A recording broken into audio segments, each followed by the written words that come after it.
What's going on, family? Welcome to another episode of the James Wan Show. I am your host, and today we're here to talk about Aquaman 2, The Lost Kingdom.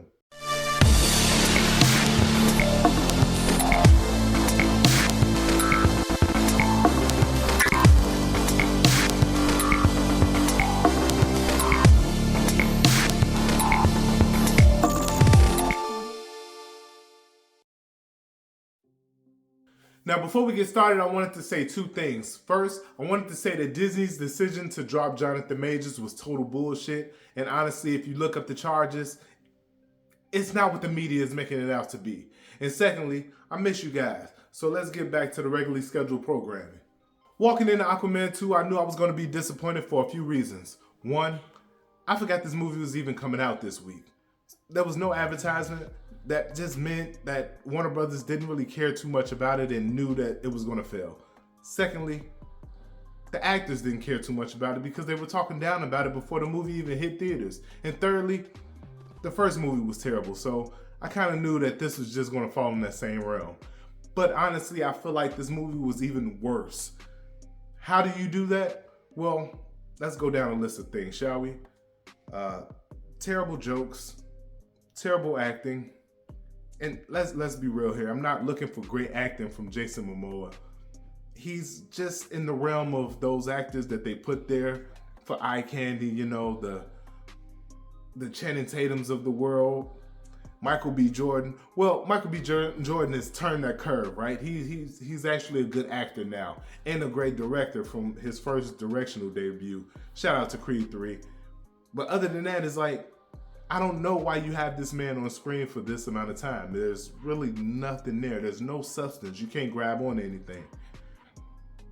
Another problem I had with this film was the storytelling. It's not a bad story. It's just the way that they're telling this story in this film was terrible. If that makes sense. Let me give you an example, and excuse me, there's going to be a few spoilers ahead. So right now is your time to exit out if you would like. But there's a moment in the film where after we have this scene with Black Manta, they say 5 months later. And we cut back to Black Manta after, you know, seeing what was happening with Aquaman or whatever. We cut back to Black Manta and his crew, and the guy does a log. One of the guys does a log and says it's been 600 and some odd days later since they got this equipment. And this equipment was the situation that happened 5 months prior, right? And I was trying to do the math, and that movie math just wasn't adding up. There was just no way. And it's like, we're not dumb. Like, you literally just put 5 months on the screen, and then this guy is documenting that it was 600 days later. It's almost 2 years.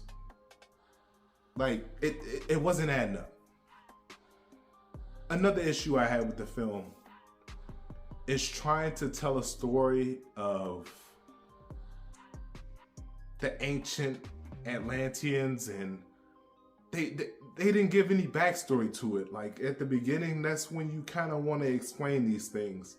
With this, it was just thrown in, and then Black Manta gets possessed by this being, and we're just gung-ho on this storyline, and it never tried to circle around to make sense of what the hell is going on at this time.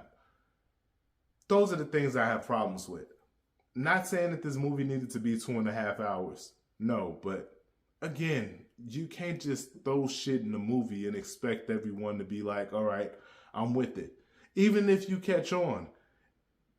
Did you catch on to something that was good, or did you just catch on, you get the story, and now it's just a bad movie? You have to take the good with the bad, I guess. And then there was a point in this film where this movie turns into Journey to the Center of the Earth, like the 2009 Rock movie. Like, it got really bad with these just large, enormous creatures for no reason. I just felt like we didn't know where we were going with this. And honestly, James Wan, he does good films. He does good stuff. Again, granted, they're not the greatest films, but He does have a few of my favorite films in there. Fast Five. He has The Conjuring. Like, those films are good films, great films in my opinion. But he has more misses than he has hits, so I kind of get it there. And this was definitely one of his misses. Aquaman 2, The Lost Kingdom, I'm honestly gonna tell you guys to skip it. It's not worth seeing it at the movie theater. Unfortunately, it's just not one of those films. Don't waste your money on it. Honestly, they didn't want to waste any time on this film because it looks like they just try to do a bunch of editing to make up for the lack of concepts, the lack of writing. It didn't work out. And there was a chemical in this film. What was it called? Auriculum. Just no. I honestly don't even want to give this movie a rating. It's that bad. If you're doing something this week or you're free anytime this weekend, don't go see this movie. Save your money. It was that bad. But before I get out of here, I want you guys to go ahead, like, subscribe, and hit that notification bell. I appreciate y'all for tuning in. Go ahead, hit me below. Tell me if you're seeing it this weekend. Tell me if you're going to listen to me and save your money, save your time, amongst all things, right? Go ahead, hit me in the comments. I appreciate y'all for tuning in. I'll see you next time. Peace.